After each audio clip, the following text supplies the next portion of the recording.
Gracias por acompañarnos en Opiniones Encontradas. Soy José Buendía y le doy la más cordial bienvenida a este espacio donde todas las ideas se pueden cuestionar siempre y cuando se debatan.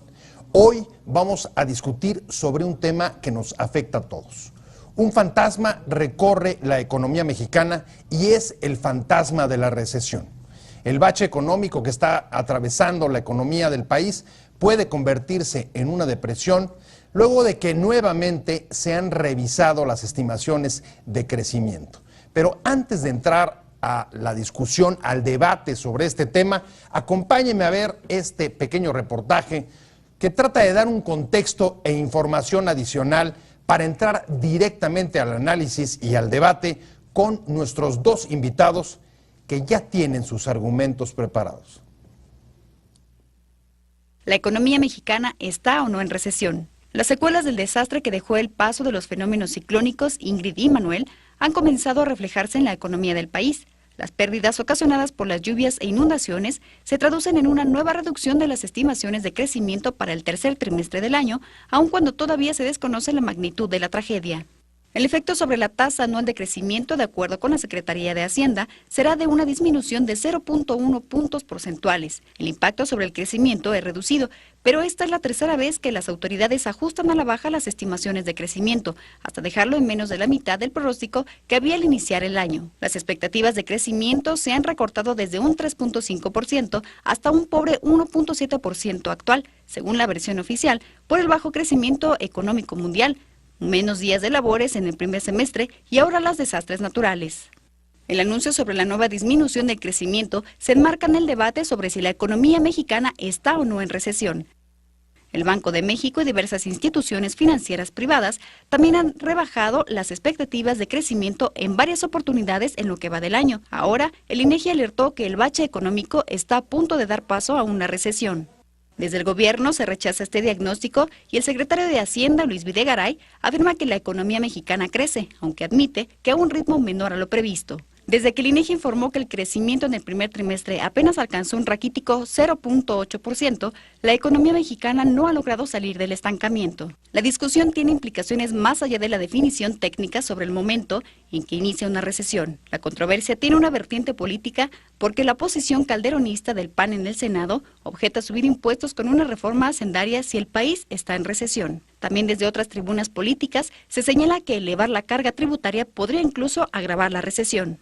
El cuestionamiento más severo es el del exsecretario de Hacienda en el gobierno anterior, el senador Ernesto Cordero, quien acusa al gobierno de destrozar la expectativa de crecimiento de la economía por incapacidad para aplicar el gasto público. La propuesta hacendaria además, señala, encamina al país hacia una recesión. La Secretaría de Hacienda ha tratado de enfriar el debate e incluso pronostica que la reconstrucción inyectará fuerza adicional al crecimiento en el cuarto trimestre del año. El debate está en la agenda de la discusión pública y difícilmente se desvincularán las reformas económicas que se discuten en el Congreso. Estamos de regreso en Opiniones Encontradas. Vamos a discutir, a intercambiar puntos de vista sobre si la economía mexicana está sí o no en recesión. Para discutir este tema, nos acompaña hoy el senador Jorge Luis Lavalle. Muchas gracias por estar con nosotros.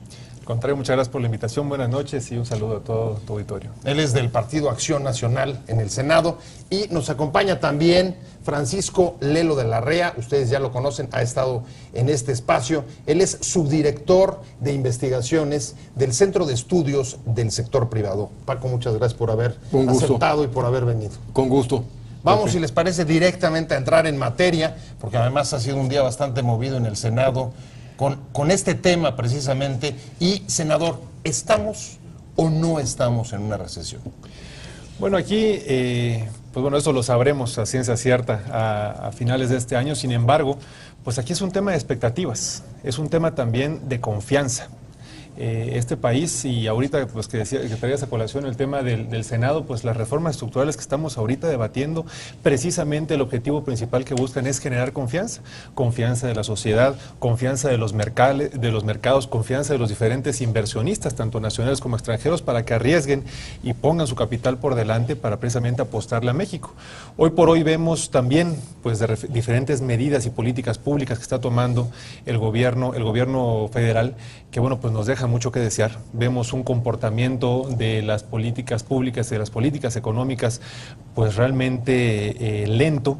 Vemos subejercicios que, pues si bien niegan, pues son más que evidentes que hoy por hoy el gobierno no está gastando, que tiene un enorme presupuesto y aún así se atreve a presentar un presupuesto deficitario, un presupuesto con un incremento de más de 500,000 millones de pesos, además maneja un incremento en déficit superior a la expectativa de crecimiento en PIB que tenemos para este año, lo cual es sumamente riesgoso y que puede plantearnos un panorama de altísimo riesgo para el próximo año. Entonces, por ello que en el Partido Acción Nacional, de hecho, hoy bien lo comentabas, hoy tuvimos la presencia del Consejo Coordinador Empresarial en el Senado de la República y es una preocupación generalizada el que bueno, pues no hay una explicación, o al menos no hemos encontrado la lógica que persigue esta reforma hacendaria que están planteando, que definitivamente, de continuar así, podría arrojarnos un escenario de recesión, porque vamos a seguir perdiendo la confianza de los mercados, un escenario además que desde el punto de vista bursátil compromete la inversión en la bolsa de valores de nuestro país, que también pues genera una expectativa y sobre todo un escenario de confianza y un escenario de inversión hacia nuestro país. Lo que estamos haciendo es rechazar esas inversiones se van a ir a los Estados Unidos. Entonces vamos a ir desglosando, perdón, son senador, muchísimos temas, pero uno a uno, pero me gustaría redondear la idea con la idea de pero nada más para terminar, sí. Lo que vemos hoy es que de continuar así, pues se hablaba y se prometía el año pasado un crecimiento de casi el 4%, fueron haciendo sus reducciones trimestrales, hace apenas una semana manejaban 1.8, el día de antier ya lo bajaron 1.7, ya el sector empresarial maneja un 1.4, ya diferentes especialistas están manejando 1 y realmente pues ya vemos que difícilmente podríamos estar llegando al 1 o corremos el riesgo de entrar literalmente en una recesión. Usted lo sabe, para nuestro auditorio, el pronóstico con que empezó este año de expectativas de crecimiento era de 3.5 y a esta semana, a la fecha, estamos oficialmente en 1.7. Paco, ¿hay suficientes elementos o no para decir que el país, ese bache económico, se ha convertido en una recesión? Pues todavía no es una recesión. No hay una recesión entonces. Todavía no, pero sí hay una desaceleración. Y técnicamente una recesión es cuando disminuimos del punto máximo de crecimiento. Es decir, veníamos subiendo, en ese momento empezamos a caer. Si ya rebasamos por debajo del punto máximo, hay una recesión. Entonces todavía no, se están generando empleos, pero muy pocos, pero hay una desaceleración. Entonces, si hay malas políticas públicas, pues una desaceleración se puede convertir en una recesión. ¿En qué momento podemos saber en los próximos meses si la hay o no la hay? Pues si hay un crecimiento negativo de al menos 2 trimestres consecutivos y que nos lleven el valor de producción en términos reales, cuando los comparamos, ya cayó, digamos, del índice igual a 100. Es decir, el máximo lo ponemos igual a 100 y si ya en la recesión 2 crecimientos nos ponen por debajo, hay recesión. Es decir, crecemos, ya destruimos algo de la riqueza que habíamos logrado. Exactamente. Es decir, que a la fecha, digamos que la versión oficial del gobierno, que no estamos en recesión, sino en una deceleración, también la compartirían ustedes. Pero si nos vamos a las causas, senador, ¿a qué se debe que el país haya tenido esta, digamos, revisión a la baja constante de las expectativas de crecimiento en los primeros 10 meses del gobierno de Peña Nieto? Pues son muchísimos factores y muchísimos indicadores y muchísimos sectores los que nos están dando muestras de precisamente pues esta preocupante comportamiento de la economía. Vemos por una parte la crisis que estamos viendo en el sector de la vivienda, que con esa propuesta de reforma hacendaria podría recrudecerse aún más, y pues estamos hablando de que solamente en el sector de la vivienda dependen más de 60 subsectores. Entonces pues es algo para preocuparse. Hemos visto casos catastróficos que han pasado en otros países del mundo en tiempos recientes, como es el caso de España. Así empezó con la crisis de la vivienda. Entonces hoy por hoy se tienen que tomar medidas drásticas para precisamente evitar que nuestro sector viviendero siga decayendo y siga mostrando esos indicadores que desafortunadamente podrían convertirse en un factor más importante de recesión. Por otra parte, pues también vemos el crecimiento en la parte de empleos, que están muy por debajo de las expectativas que se traían. Si bien se puede hablar de generación de empleos, pues están pues apenas y siendo similares o mucho menores, y al parecer así es como va a ser este año, de lo que venía creciendo en ese sentido. Vemos también una disminución disparidad entre lo que es, nos dicen que se generan empleos, pero por otra parte no se genera riqueza. Entonces, pues vemos que esa disparidad está generando pues que también no se gaste, no vemos que el gobierno esté gastando, o al menos esté gastando bien, y eso también nos genera pues que no haya circulante en la economía para que pueda haber consumo, y de esa manera podamos tener... Si tuvieran que señalar un factor fundamental de política pública que ha errado el gobierno en este año, ¿cuál sería?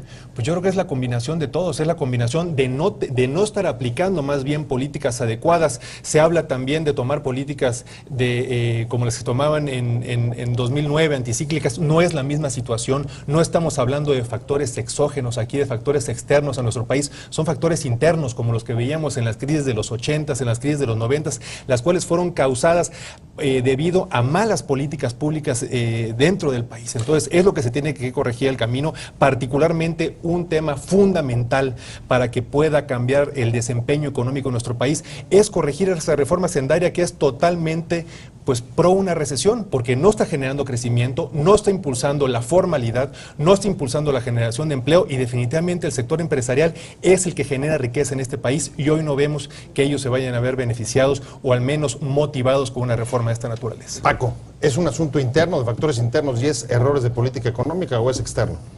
Yo creo que son los dos. Ya era claramente evidente la desaceleración mundial, y estamos insertos en la economía mundial, y nuestras exportaciones venían cayendo. Pero al mismo tiempo, dentro de lo que internamente se podría haber hecho es dinamizar el gasto público. Y hoy, a la fecha, en el último reporte de la Secretaría de Hacienda, hay un subejercicio de poco más del 60%. 60% de subejercicio del gasto público. Entonces, no están gastando, obviamente hay cambio de gobierno, eso debe retrasar un poco, pero a 9, 10 meses ya debieron haberse instrumentado muchos de los programas y mucho del gasto público. Entonces yo creo que es una combinación, pero sí, ciertamente el gasto público pudo haber tenido o jugado un papel mucho más relevante en estos primeros meses de este año.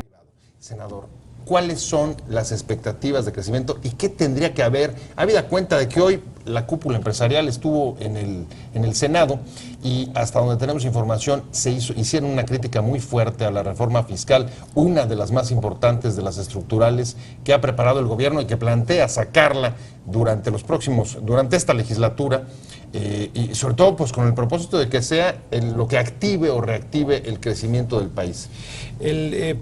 Platicamos principalmente, y como bien comentabas, partiendo primero de la base que decía al inicio de mi intervención, el generar confianza. Una reforma hacendaria de esta naturaleza, de este tamaño como la plantea el gobierno, pues debería de ser una reforma que fomente el empleo, que fomente la formalidad, que amplíe el padrón de recaudación, que genere mayor recaudación para el gobierno, pero que genere también competitividad, que genere crecimiento y que precisamente pues la distribución de la riqueza se pueda dar de una manera más adecuada para que exista más gasto y con eso el motor de la economía pues funcione de una manera más adecuada, se genere confianza, haya más inversión en el país.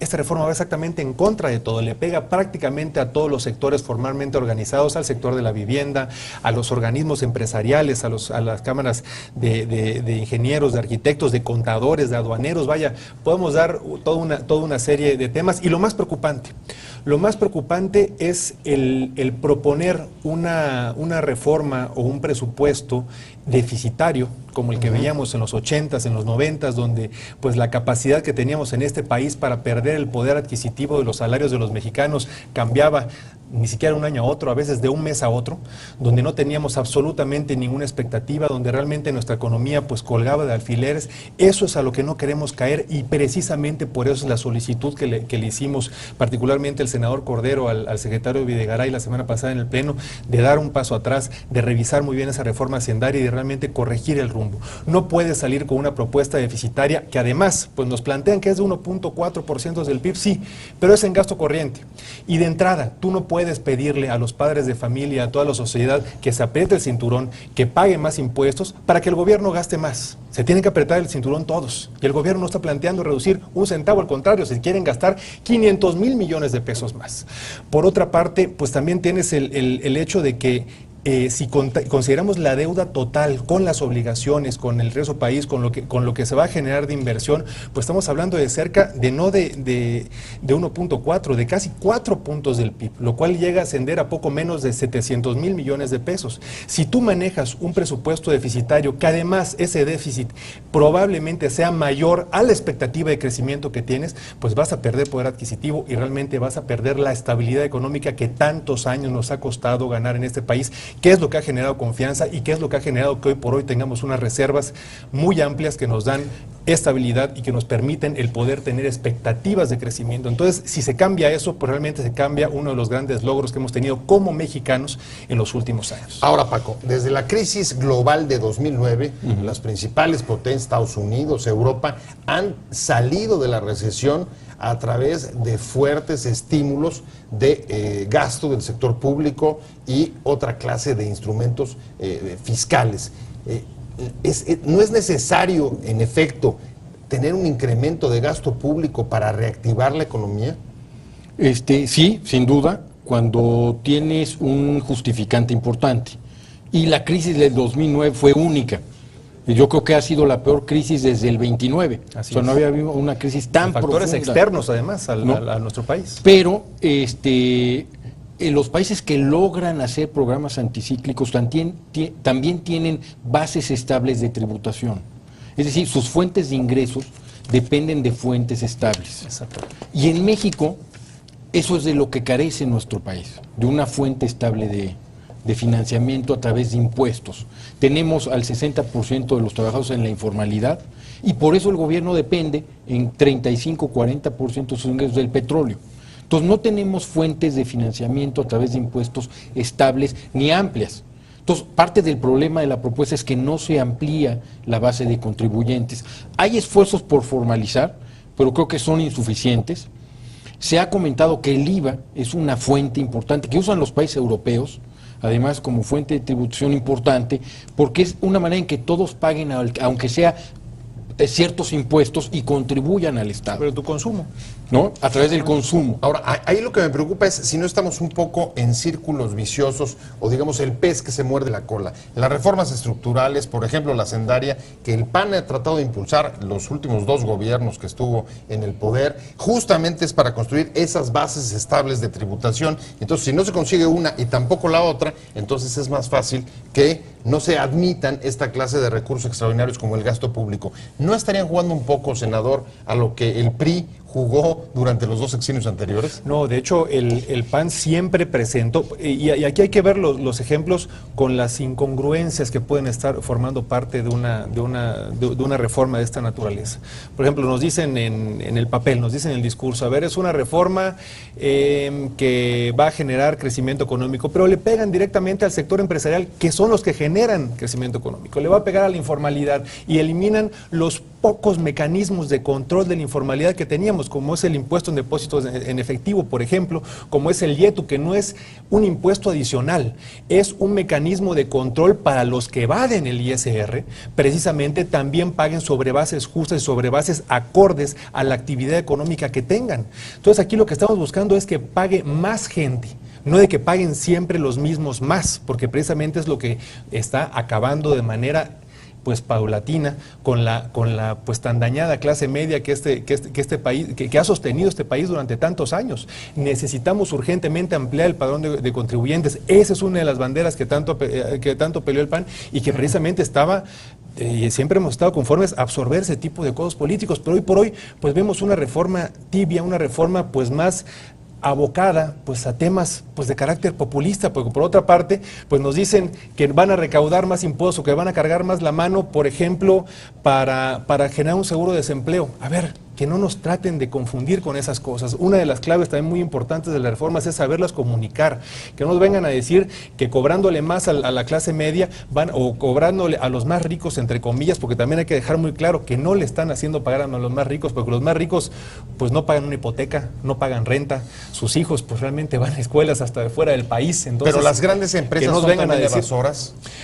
A ver, pero aquí volvemos a lo mismo. No por los errores de unos pocos van a pagar todos y van a seguir pagando más todos los que normalmente sí pagan. Entonces, lo que esté mal, corrígelo, pero no le pegues a los que siempre pagan y haz un esfuerzo por ampliar la base, por realmente crear una política pública que acorte la informalidad. Y eso son medidas de control, no estímulos. Eso de que, a ver, si quieres, salimos a hacer una encuesta de los informales. Oye, con esta política fiscal, tú el próximo año vas a pagar 0 y el siguiente año. Por supuesto que no se va a venir a la formalidad. Que se dejen de discursos vacíos. Vamos a temas prácticos, a temas que realmente generen confianza y certidumbre, no solamente de los mercados, sino de la sociedad. Que la gente también vea reflejado los impuestos que está pagando en beneficios reales para su vivienda, para su familia, para el general, el ambiente en el que vivimos. Si el ciudadano no ve retribuido el esfuerzo que está haciendo por pagarle al gobierno sus impuestos, pues realmente va a perder también la confianza y menos van a querer pagar. Una de las claves que decías hace rato, en los países donde realmente se pagan impuestos, es porque el ciudadano ve reflejados sus impuestos en su vida diaria. Entonces necesitamos que el gobierno gaste y gaste bien, invierta realmente en los temas que la sociedad está esperando que invierta, para que eso genere esta bola de nieve que tú decías negativa, se convierta en una bola virtuosa y realmente eso haga que empiecen las cosas a funcionar de manera adecuada. La palabra que más se ha repetido, Paco, en la mesa es confianza. Si la propuesta de reforma hacendaria que presentó el gobierno hubiera sido acompañada de un importante ajuste o reducción del gasto del aparato burocrático de la administración pública, ¿crees que habría tenido mucha mayor aceptación y que entonces podría entenderse mucho más el incremento de impuestos a otros sectores? Sin duda. Hay mediciones, una muy conocida es el índice de Gini. Mide la distribución del ingreso, qué tan equitativo es, qué tan equitativo o no equitativo es. Y México tiene una de las distribuciones más inequitativas, es conocido. Pero lo curioso es que México, cuando se le compara con países europeos, antes de que se ejerce el gasto público, la distribución del ingreso de México es similar a otros países europeos. Pero cuando los países europeos ejercen el gasto público, en educación, en salud, en programas sociales, la distribución del ingreso se hace muy equitativa. Casi mejora en 40-50%. ¿Y eso? Y en México, a veces empeora. Es decir, el gobierno gasta no mal, muy mal. El gobierno gasta muy mal. Entonces, un ejemplo son todos estos programas antirregresivos o que favorecen a quien menos lo necesita y entonces empeora. Entonces, al quererle dar más recursos al gobierno, sabemos que gasta muy mal, pues va a empeorar la situación. Entonces, yo creo que era fundamental un programa de eficiencia del gasto, eficacia del gasto, antes de solicitar más impuestos de la sociedad. Y eso, sin duda, si hubiera habido beneficios sociales, la sociedad los paga los impuestos con ganas porque ve una retribución de sus impuestos. La palabra confianza, sí, la decías tú, que la gente realmente sienta confianza en lo que está haciendo sus gobernantes. Esa es una clave y hoy vemos realmente que no solamente a nivel gobierno federal, también vemos en los gobiernos estatales, pues que deudas enormes, presupuestos gigantescos, pues realmente no se están viendo reflejados en beneficios y en disminuir o reducir esa inequidad y en generar una mejor distribución del ingreso. ¿El ISR reduce la inequidad o no? El ISR progresivo. Progresiva, pero si se implanta, como está, yo creo que no la reduce, porque no están suficientemente espaciados. Digo, alguien que gana más de 40,000 pesos al mes no es rico.